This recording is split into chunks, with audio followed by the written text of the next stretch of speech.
Deadline to enroll in health insurance under the Affordable Care Act this year is March 31st. So far, almost 300,000 Texans have signed up for coverage, even though in 2012, about 6 million Texans didn't have health insurance.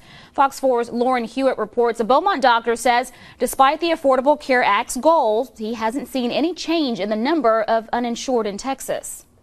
Dr. David Tischer is the vice president of the American Academy of Orthopedic Surgeons and has closely followed the Affordable Care Act. When they sold it, they said, well, there's 47 million uninsured out there, and the best I can tell, about 5 million, maybe short of that, have actually bought into coverage, of which 20% haven't paid a premium, so they really haven't bought into that. He says in order for the act to work, young people need to sign up and pay for health insurance, which isn't happening. You may see premiums really skyrocket because unless the young, healthy people who don't need insurance start signing up, then you're not going to get people to be able to have the risk pool that's big enough to cover the people that are older who are riskier. And he says those that are signing up aren't paying. The vast majority are enrolling in the Medicaid, not the private insurance, so that doesn't increase the risk pool because they're not paying into it. They're simply getting onto a government program, which is going to cost the taxpayers more to cover those people in the future.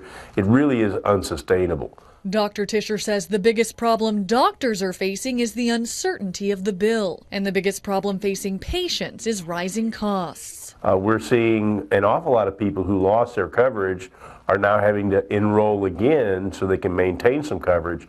And unfortunately, it's costing them a lot more money to enroll in a new policy than the one they had before that they thought they could keep. With the deadline fast approaching, the Department of Health and Human Services says it expects more Americans to sign up. In Beaumont, Lauren Huet, Fox 4 News.